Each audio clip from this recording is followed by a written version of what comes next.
It's been a while since I have last done this, but we are back with the power rankings, and this is the week 18 edition. And this power rankings will basically base on what has happened in these last 2 weeks that I have not made power rankings whatsoever. Well, actually, not the last 2 weeks, but the last 3 weeks.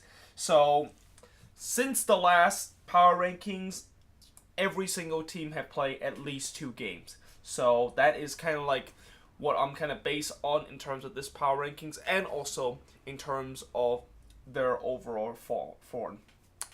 But we're going to start with 23rd, and this team dropped 2 spots from 2 weeks ago or 3 weeks ago.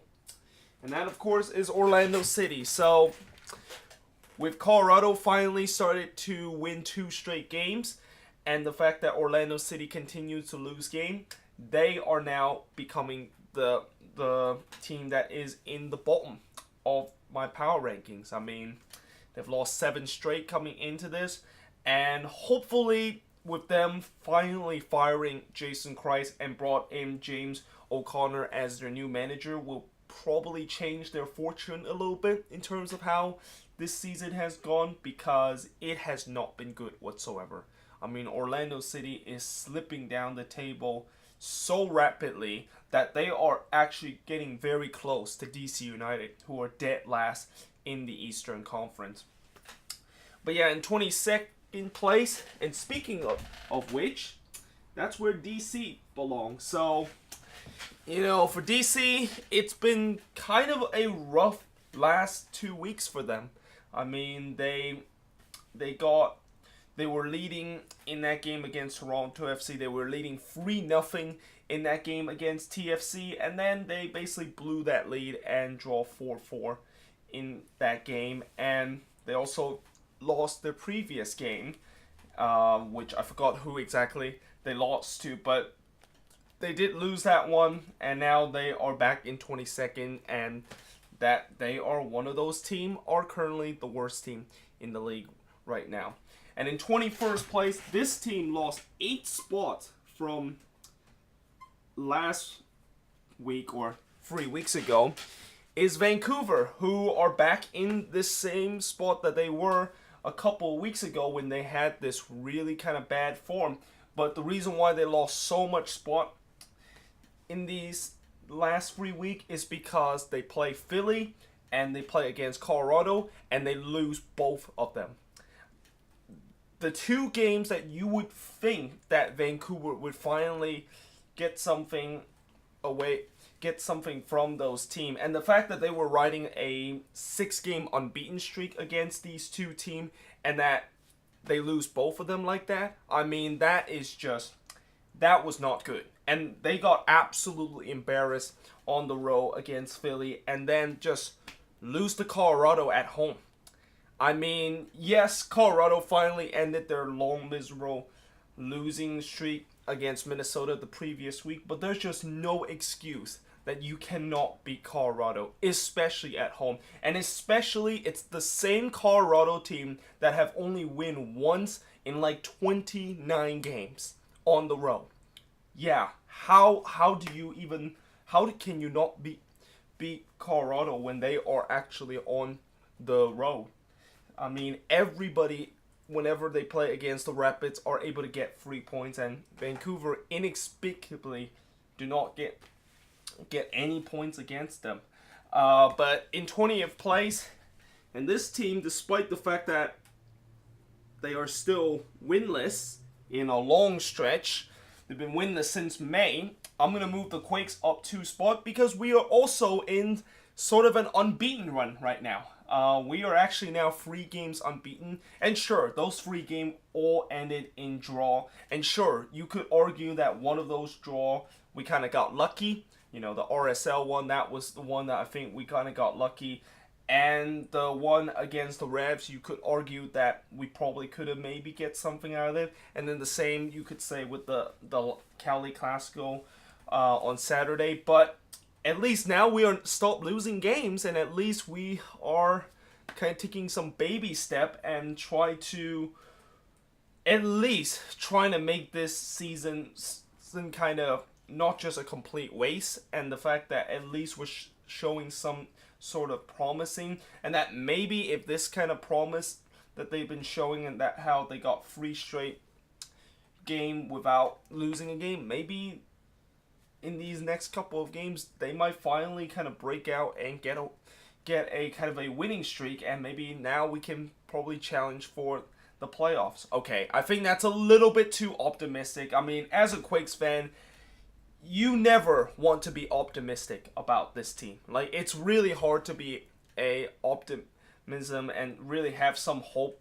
as a Quakes fan, because as soon as you show any signs of hope to this team, they will disappoint you in a big way. And just looking at our upcoming part of our schedule, we do have a relatively easy July. We play against Portland next on the road. That's probably the hardest game in July, and one that, again, I won't expect us to get a win. In fact, we have never won against Portland away. But I would expect maybe we can get out of a draw in that game. And then we do have Montreal on the road, and then the Sounders and RSL at home. And those are the team that I think we could potentially get a win. And hey, if we have a good July, maybe we can claw ourselves back in the playoff picture. And maybe is a very big asterisk mark, because I just don't know like how bad this season has gone. I don't know if it's going to be enough for us to potentially come back into the playoff race. Although, to be fair, if you look at some of the teams like Montreal and who else? Chicago and even Philly, I slagged them off and I said that they were done this season, and look where they are right now. They're right back into the playoff race. So, as much as I'm kind of writing off my Quakes, maybe it's a good thing that I'm writing off of them, because so far this season, the teams that have been writing them off and the teams that I said it's doom and gloom, they show some progress and they started to have a very good run, and they're right back into the playoff race. But for the Quakes, it's a long shot to trying to get back into it. I just hope that we can at least have a good month, at least have something for the fans to cheer about, as this has just been an absolute nightmare of a year the Quakes are enduring this season. But in 19th place, and speaking of the Sounders, that's where they are, in 19th place, and this is a team that I don't think are going to make any progress, and I think this is a team that is clearly going to think about rebuilding in the summer, and I think that is really the best for the Sounders to do, considering the fact that their core that they've been relying on for the last couple of years have aged really badly, and that it feels like their championship window is now kind of officially slammed shut, and the only ways for them to potentially get themselves back to where they were a couple of years ago is that they just need to tear it down and rebuild, and just take this year as kind of a losing kind of year, which is going to be hard for Sounders fans to take, because I know a lot of Sounders fans are not happy with what the front office is, and how they're not happy with them being cheap and stuff like that. But at the same time, I just feel like they need to endure this pain for a bit, because every MLS club does have to endure pain at least one bit. Every MLS club always tends to have a bad year, and because of the fact that the Sounders have not had a bad year ever since they entered the league, I get why a lot of Sounders fans are not happy about it. But, for what it's best for Seattle, in my opinion, is that they just got to tear this down. I don't think they're going to have a miraculous second half like they have been doing in the last couple of seasons, because we're now really deep into the season where this is usually the time that they started to get back in shape and started to go on a ridiculously crazy run to the end of the season. But so far, of the games that they've been playing in these last couple of games, it has shown nothing that tells me that they can get it together and just go on another crazy run. But in 18th place, in 18th place, and this team dropped 6 spots from 3 weeks ago, and my pen is dying, so I'm gonna have to switch to my green one. Is Minnesota. So I think a couple of weeks ago I said that I was worried that I put Minnesota so high up that they were gonna endure a big drop. Well, there you go. They endure a pretty big drop because they lost both of their games since I done this power rankings. And have they did get a draw against Dallas, I would have probably dropped them maybe like 3 spot or even 2 spot, but because they didn't get the result against Dallas and then they lose the other games, it's unfortunate for me to have to put them all very low. I mean, I knew that the previous power rankings, I put Minnesota a little bit too high because this is a team that I said that they could potentially fight for playoffs, but it just seems like with these games and how these are probably some of the games that they definitely need to win if they want to be a contention for the playoffs, and they're not. And right now, Minnesota is just giving points away to teams that are either endure a very long losing streak, like Colorado, for example, or teams that are kind of like near the top, but they're still playing. But Minnesota is still playing very well to those tough opponent, and they just couldn't get out of anything. So I'm gonna see how the rest of the season will continue for the Loons, and maybe in the summer they will finally get another DP or even 2 more DP, so that maybe that might be the answer for them to trying to fight for a playoff spot. But in 17th, and this team moved 6 spots from 3 weeks ago, and that of course is the Rapids. So after enduring this long losing streak, the Rapids basically finally starts to winning a game, and they started to look like what they were earlier in the season, which is start a little bit of a kind of a mini winning streak, start to give the hopes, the Rapids fans hopes up. Although doing these 2 games that they won are against pretty bad teams. Minnesota is a team that so far this season they have been notoriously kind of bad against teams that are also so bad, and they also are a team that always tends to give a team points if they really need to get those 3 points. And Colorado did have that kind of emphatic kind of victory against Minnesota where they scored like a last minute winner, and then they got that rare road win against Vancouver. Well, Vancouver is just not very good also. So time will tell, will this Rapids team, when they play against good team, that they will be back to where they were for majority part of the season, which is just kind of losing and stuff like that. But it's good that the Rapids are started winning again. I mean, besides the Quakes as a fan base that desperately needs something to cheer about and something good to happen, I think Colorado is one of those fan base. But in 16th place, and this team stays at the same spot, and that of course is Philly. So Philly kind of had a really good week when they beat the Whitecaps 4-0, and then they had a really bad week when they lost to LAFC on the road 4-1, which, I think that loss, there's really no shame in terms of that loss because they were on the road against LAFC, and LAFC has been just caught on fire for these last couple of weeks. Although, if they want to potentially compete for the playoffs, they maybe need to start to be a little bit more consistent and really think about actually putting those chances away like they have not been doing for majority part of the season.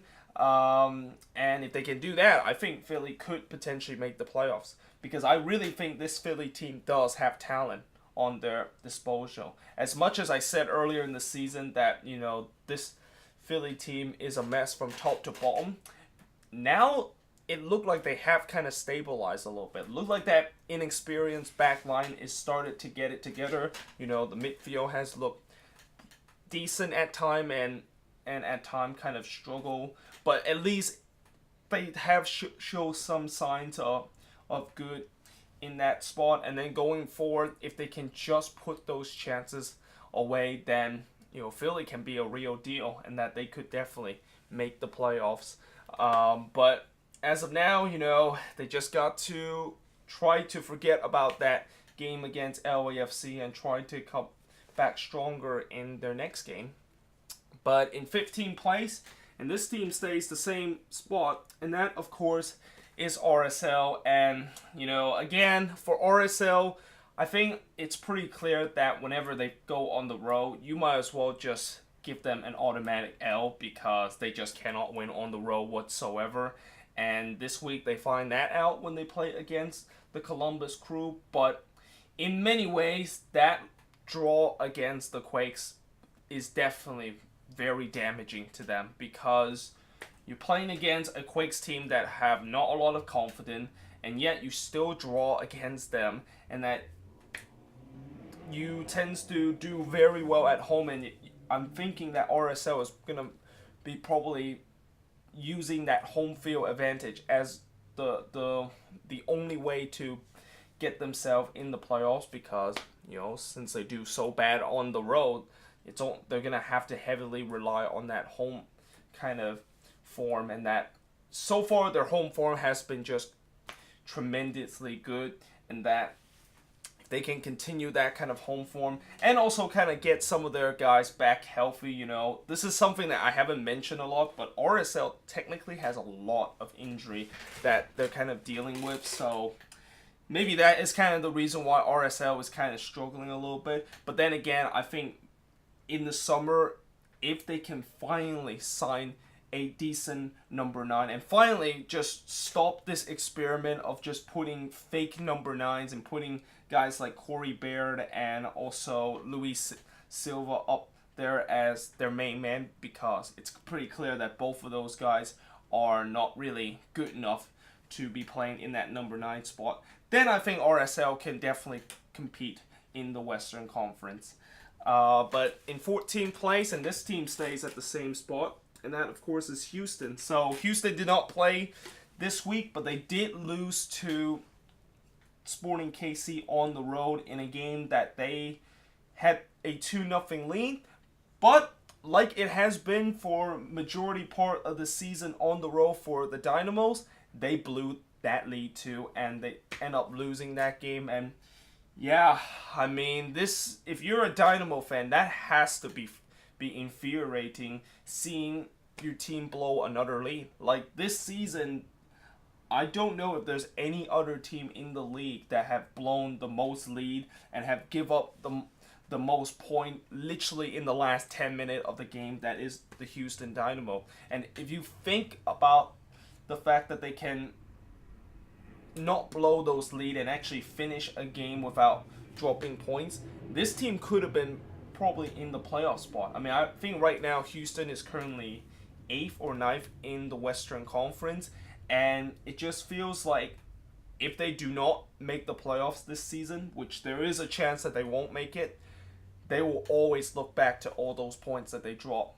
because they concede a lot of late goal. I mean, Wilmer Cabrera's got to do better in terms of the way that he finished the game. And I think maybe the reason why he's not doing a very good job in terms of trying to get Houston the result is because he is making some boneheaded substitution lately. I mean, I've seen a couple of Dynamo games, and I've seen how he just makes some really weird kind of substitution. He started taking his best player out of the starting 11 and sub a guy that is technically not very good and have a history of giving up late goals.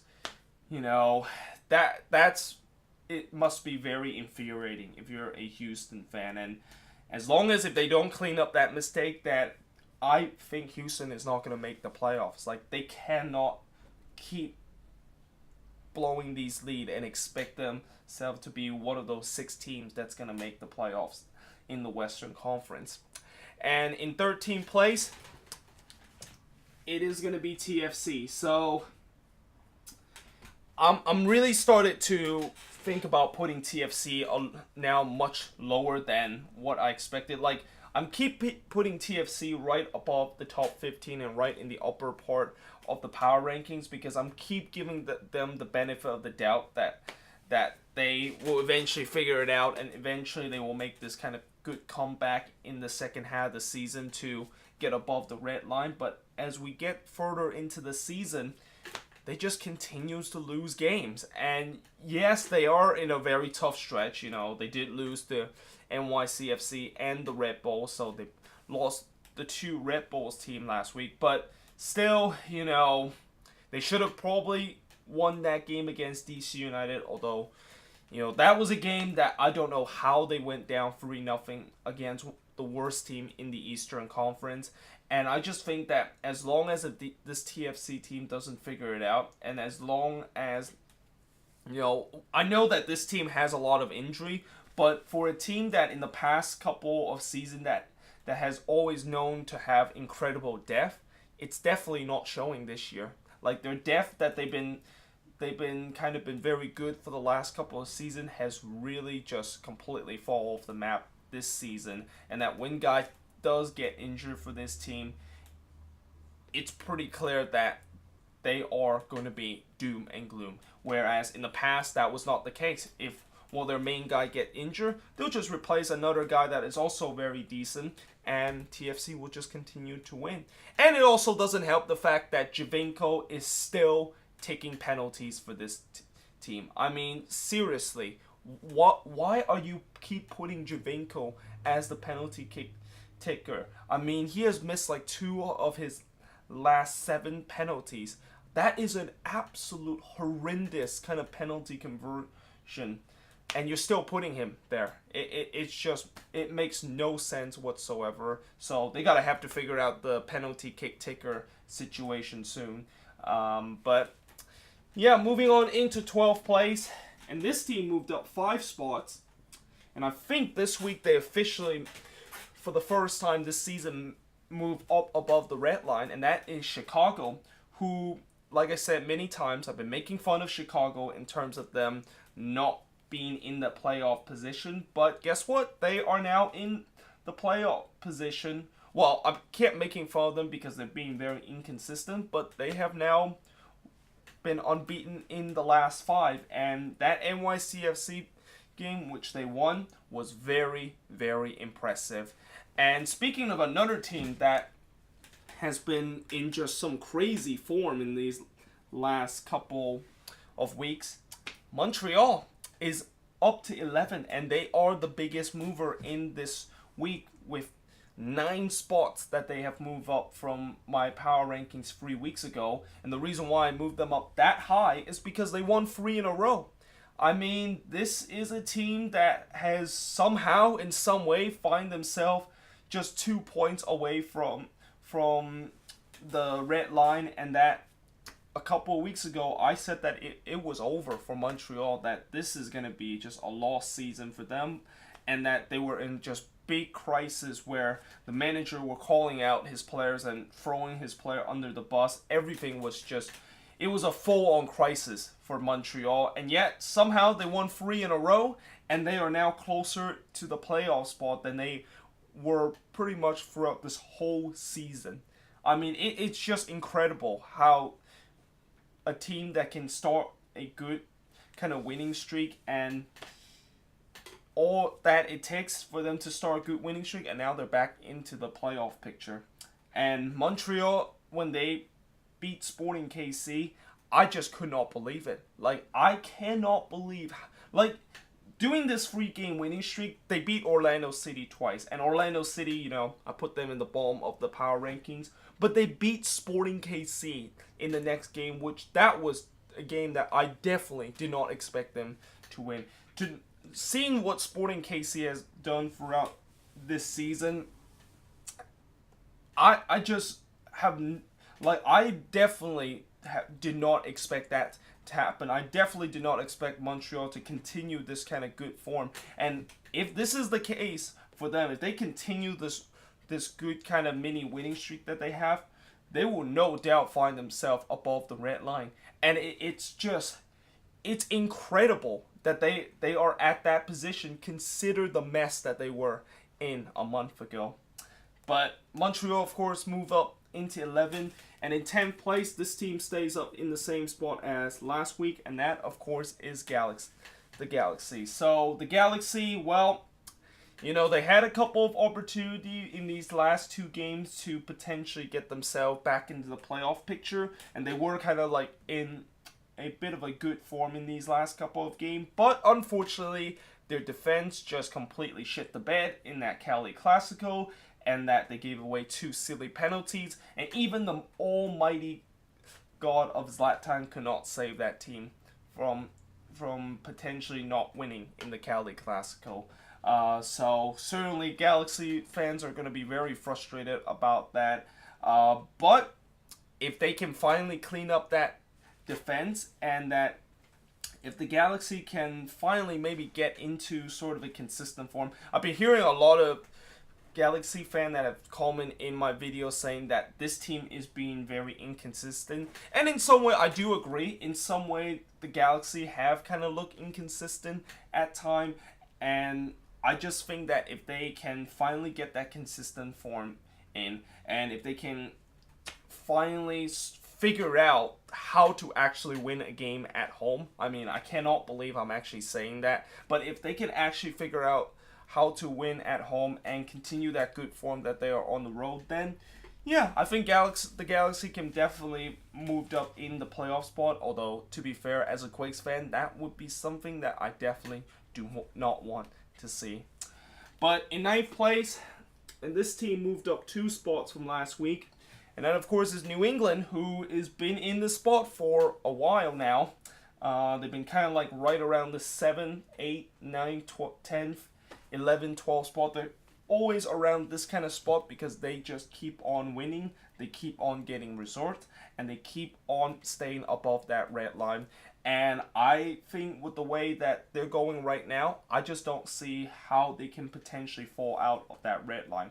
Although, to be fair, they do have a very tough stretch coming up where they're going to be on the road a lot. And the Revs are not as good on the road as they are at home. And that is going to be something that will be really interesting how they will deal with. And if the Revs are still above the red line after this tough stretch, I am convinced that this team is going to make the playoffs this season. And it would be one of the most surprising kind of team that actually made it to the playoffs this season, because in the beginning of the season, everybody, including myself, said that the Reds were going to finish last, because this team they have problems from up and down on the field, and they had this league win situation, which they finally figured it out, and now they are completely proving all the doubters wrong, and a lot of their players on that team is just not only overachieving, but they also are just playing like a unit.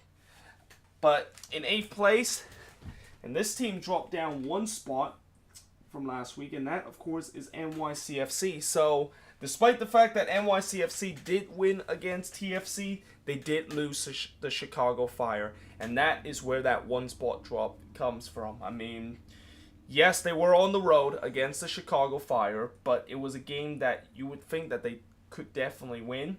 And you would think that NYCFC would just continue to, in the last couple of games, they have definitely looked much better than they were a couple of weeks ago. But they lost to the Fire this week, and they have lost ground in the Supporters' Shield race. And now I think the priority for NYCFC is that they better hope that Atlanta will maybe have a bit of a rough stretch, and that they really kind of need to, from now on, they cannot afford to lose a lot of games from the rest of the season if they still have a chance to potentially get the Supporters' Shield, because I think the Supporters' Shield is going to be very important for NYCFC, since if they want to have a good season, I think the Supporters' Shield would definitely do much to their season than if they get into the playoffs, because I always worry about NYCFC when they get into the playoffs.